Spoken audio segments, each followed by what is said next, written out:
Jacob, obviously a tough end to this season, but then you look ahead and things could be significantly different around here next year. How do you kind of reconcile those two things? Yeah, it's never fun to go out like that. It's not good to dig yourself a 3-0 hole though to start a series, especially against a team like that with caliber of players they have and the caliber of goalie that they have. It's never it's an uphill battle all the way there. But so that's always a bummer. And then as far as the team goes and contracts expiring, and I mean it's never fun to have that happen, especially with the amount of guys that we have up. And I mean, the best case scenario, you bring them all back, but obviously I think most of those guys all deserve to make more money because they've all played really, really well in their time here, and so I hope we can bring them all back, but it's a bummer because they're all, like, everybody in this locker room, good character guys and good friends, and so that's never a fun part of the business. Go ahead.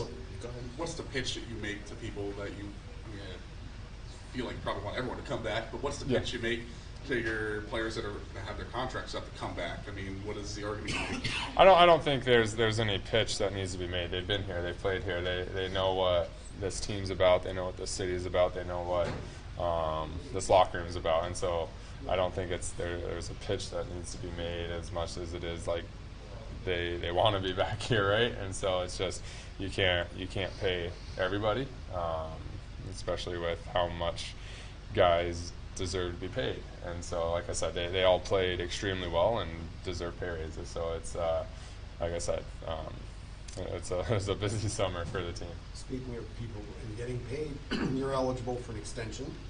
What would you like to see happen beginning July 1st? What are your I mean, I obviously I love it here, and so I don't want to go anywhere, and so we'll see what happens there. Do you feel confident, though, that getting an extension done here before you expire is in the books, is likely to happen? I would hope so. But that's I haven't had to deal with that for a long time now, and so we'll see how that all shakes out. But I mean, I love it here.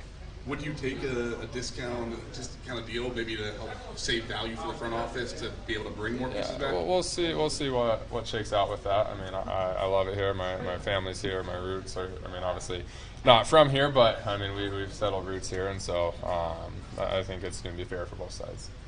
Jacob, you're so consistent with your game. I feel like it almost gets glossed over a little bit. But how do you feel about your season as a whole?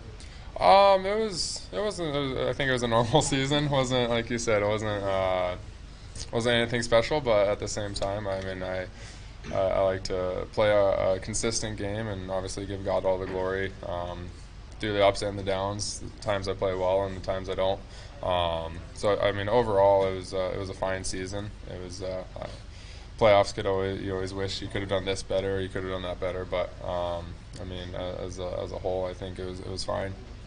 National/Canadian media has tried to make it seem like maybe the 3-0 hole, that Rod's contract situation could have contributed to that maybe it flustered you guys. I just wondered if you wanted a chance to dispute that or I didn't think about that once. Yeah. So I guess that would dispute that, right? Yeah. And also just his contract situation too. Are you confident he's going to be here, do you think? I'm confident in it. I mean, he's one of the main pieces that turned this organization around from where it was when I first got here, and I mean, so I think anyone would want him to stay as well. I know he wants to be here, so I'm confident it'll get done. I mean, he's a great coach, he's a great friend, he's a great leader, and so I mean, I would love for him to be back. There's a chance you would have had to go up against them regardless, but do you think that the switching to the playoff format is kind of ridiculous that two of the best teams in the league had to go up in the second round of the playoffs? I mean, every round's hard. Doesn't necessarily get easier, but sometimes those first rounds are the harder rounds, and that's how it goes. So, no, I mean, to be the best, you got to beat the best. So at some point, you got to do that, right? And so whether that's the second round, first round, fourth round, whatever it is, like you're gonna have to beat the best team at some point. And just we happen to run into them in the second round, and so it happens. Jacob, you've been here long enough. Just how hard is it now? You know, the frustrating where you guys are, every year keep saying you want to get over the hump. Is it more frustrating now that you guys keep just getting that closer, but still just not there? I think so. I mean, you look at the team we had this year especially. We had all the pieces to get over that hump. I mean, you look at the games we lost to. Every game was a 1-goal game again, where it's frustrating. You lose games in overtime. You lose games in the last minute, or not last minute, but last period there. And so it's frustrating in that regard, as we're right there, and you're right there year after year, and so but you never get over that hump, and so that's frustrating. But at the same time, you look at the team that we had, and it's just this was definitely the year if we were gonna do it, it was gonna be this year, out of all the years we've had. And so I think from that aspect, it's frustrating. What will it take to get over the hump? Winning, and obviously, I mean, we lost the special teams battle a lot during that series, and we have over the past years. And so whether that's the penalty kill in the first couple games or the power play in the games maybe 3 and 4, 2 and 3, losing that battle is never a good thing, especially at that time of the year. And so that's something that I think would have to be dialed in for all 16 wins that you need to win the cup. That would be something that would be needed. As a guy who's played against Jake Gensel, and having him on your team, what did you see about his game? Maybe what looks different when he plays for you every night versus trying to defend him. What did you see with him? Yeah, I think it's watching him play every night as opposed to playing against him. You see little aspects of his game that you might not realize when you play against him.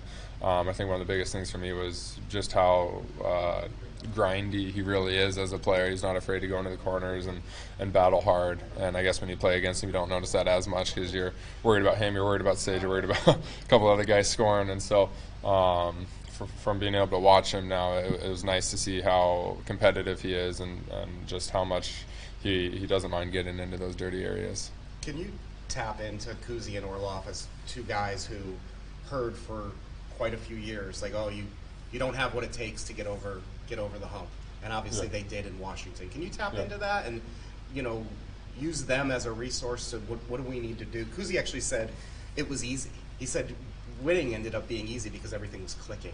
Yeah, I think there's obviously momentum that you get through in a playoffs, and as the playoffs go on, you get rolling, you figure out what it takes for your team to win.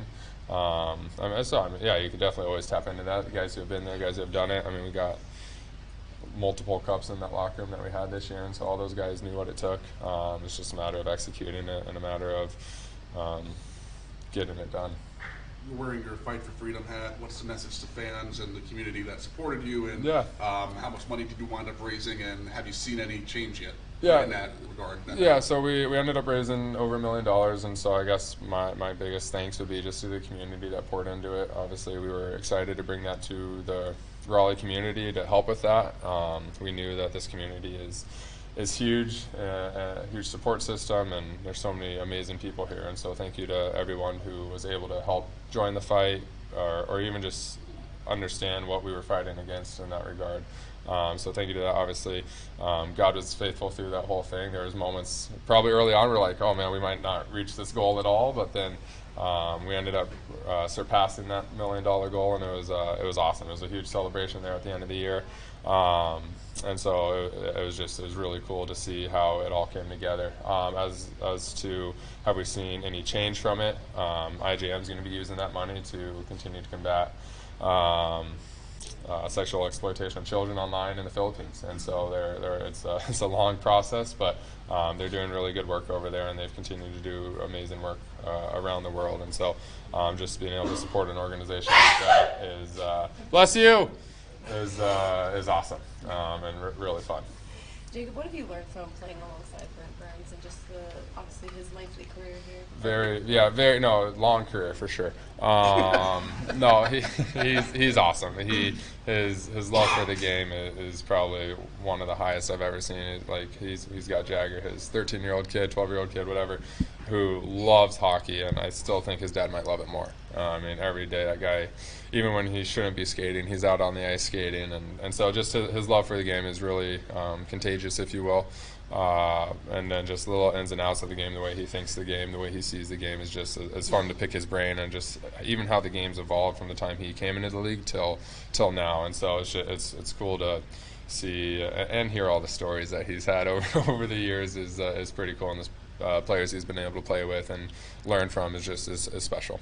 Do you eat any of the meat that he? We go to dinner almost every night together on the road, and so I've gotten to know his appetite, and it's fun. All right. Thanks, Lalo. Thank you guys. Thanks, Avo.